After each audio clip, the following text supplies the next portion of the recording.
if we go according to the Living Will calendar, Bible study calendar, we know the first reading is Revelation. And Revelation is important because it tells us of what's going on in the current affairs and also what's going to be coming. So in a way it helps us to prepare, knowing where we're heading, knowing that we have a direction. So this is something that I guess a lot of Christian may not realize, or I wouldn't say the word Christian as I said, because Christian may be, unbelievers too in their hearts about many things. Okay, so those who are really believers, they would want to know what is the future. So we do need to look at Revelation because things will shortly come to pass. That's what the Lord revealed to John. So reading of the Revelation is important because it is more like let's say we have 4 readings in a day based on the Living Will calendar. The first one would be Revelation. The second one would be the minor prophets, starting from Psalms,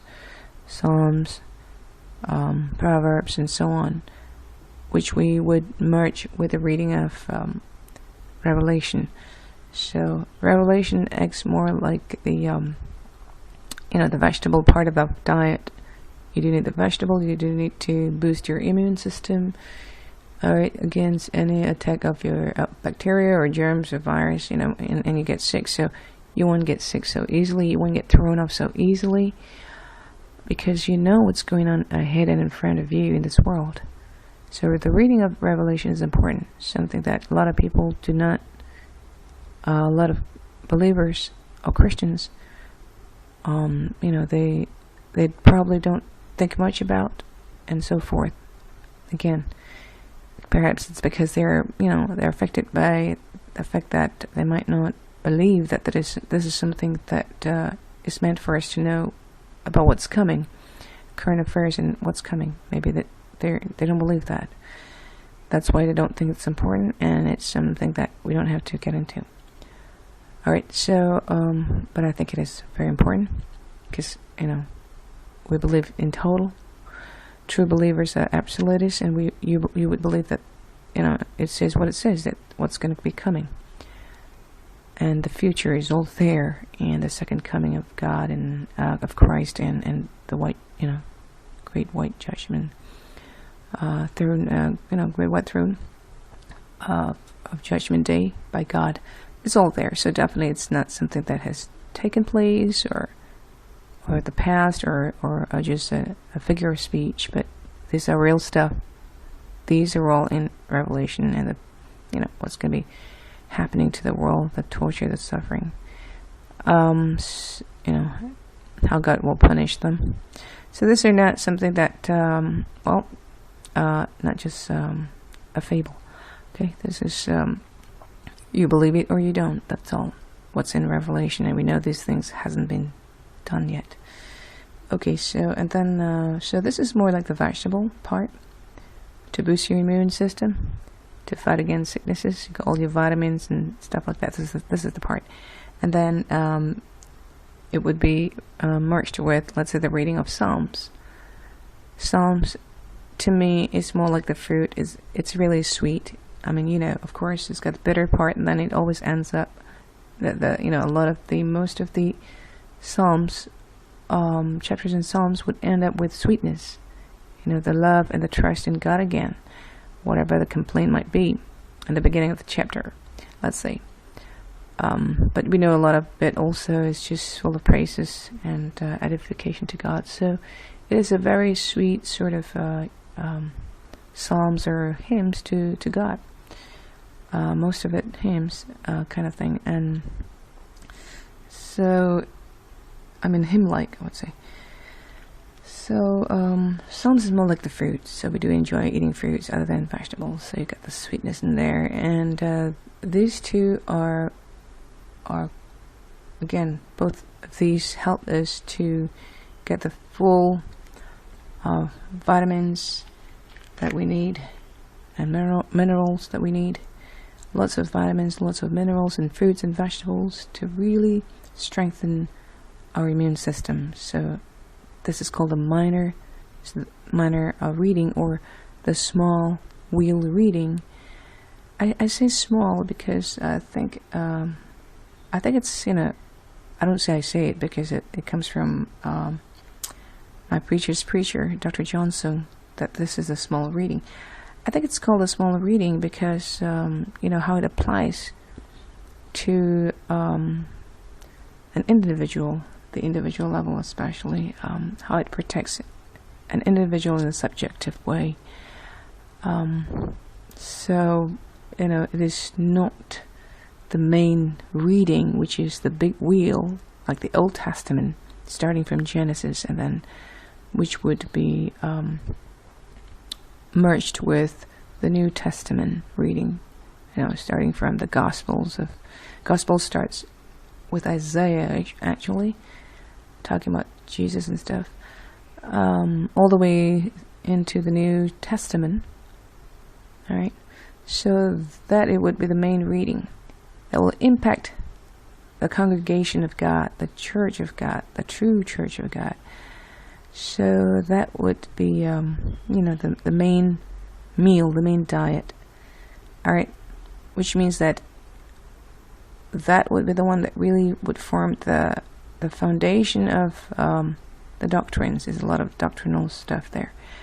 The Old Testament being, your carbo, the energy giving reading that gives you the energy to move forward, because it gives you a lot of examples of what our forefathers went through. Okay, what they were looking forward to. You're not the only one. We're not the only ones, but it has been there since, time immemorial, since the beginning that God created Adam and Eve, and what they were looking forward to. All right, which is continued by us, the New Testament reading, or I call it the protein part that we need to develop and be strong, to the muscles to really get into intellectually, kind of complete in spiritual wisdom, having all that the forefathers might not have, right? So we have it now through the New Testament. We can really build up our muscles really strong and tough. Okay, so whatever was lacking in the carbo diet in the Old Testament, it's covered here in the New Testament, the protein diet. All right, starting from Isaiah 19, like I said, there 19 onwards, where the preaching of the Lord Jesus Christ started there, right? The virgin birth and all that. So Christ completes all that. Coming of Christ to the world completes all the mystery, all that we're, not knowing about salvation. We do know now completely, and that gives us the ability to be strong, super strong through Christ, to fight with a kind of wisdom that was never, never gotten in the Old Testament by our forefathers. All right. That we can do now, as far as we can, based on how close you are to God and how much He reveals to you, and the kind of power that we can see in the apostles, and therefore they do become the first foundation for the kingdom of God, and then the prophets, right, of the Old Testament. And I mean, currently we too can become prophets, but we're definitely not the apostles. All right, so that would be the main reading, which can be used for the solemn assembly or the solemn service, as the passage for every day. Okay, so as for example, for today, the reading is Revelation 19 verse 8. Okay, Revelation 18 verse 16, which would be merged with Psalms 148. And then the big wheel reading, would be Numbers 21, which would be merged with Ezekiel 44. Sorry, it's Numbers 31 with Ezekiel 44. Where the living wheel method came from.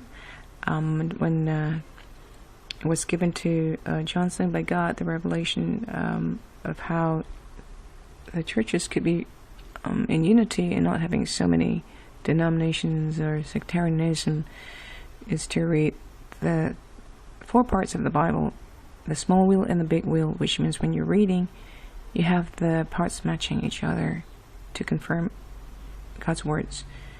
Alright, and that way it's not if everyone would have a sort of stable way of reading by balancing from the reading of both chapters at the same time. Okay, so this revelation is based on the chapter in Ezekiel chapter 1, where he talks about the seraphims, right, coming before God, and how they had 4 faces, and they had the wheels. Okay, so chapter 1, verse 17 onwards, how they flew up, and they had rings, and they had rings in them, and the rings were full of eyes round about them. 4. Verse 19, and when the living creatures went, the wheels went by them, and when the living creatures were lifted up from the earth, the wheels were lifted up. Verse 20, whithersoever the Spirit was to go, they went. Whither was their spirit to go, and the wheels were lifted up over against them.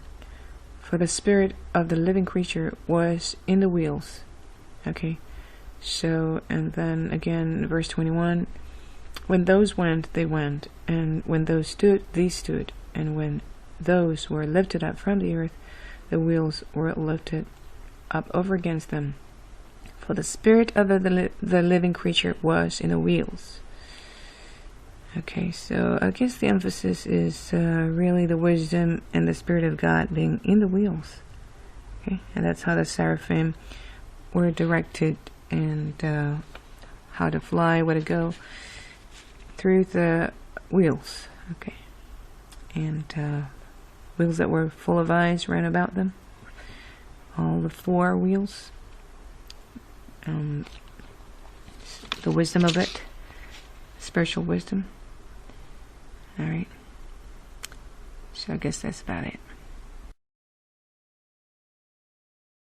And also I would like to emphasize Ezekiel chapter 1 verse 16, talking about, like we talk about the big wheel and the small wheel, and how it comes about is from this verse. The appearance of the wheels and their work was like unto the color of a beryl, and they 4 had one likeness. And their appearance and their work was as it were a wheel in the middle of a wheel. So you have a wheel within a wheel. So of course the inner wheel is smaller and the outer wheel is bigger, and they're actually rolling and rotating as one wheel in that sense. So I guess that's what I mean by, if you're able to read the full parts of the Bible, the small wheel, which is the reading in Revelation and the minor prophets, starting from Psalms, as a small wheel, and the big wheel, the main gospel for the solemn assembly, for God's congregation, that would be for a chapter in the Old Testament that would be merged with the gospel, starting from Isaiah 19 all the way into the New Testament, is a big wheel. Then you would see the 4 is 1, and what the passage is completely, fully for that day. It's like you have a very wholesome diet, balanced diet for that day spiritually. So I guess that's about it. Alright, thank you for watching and listening.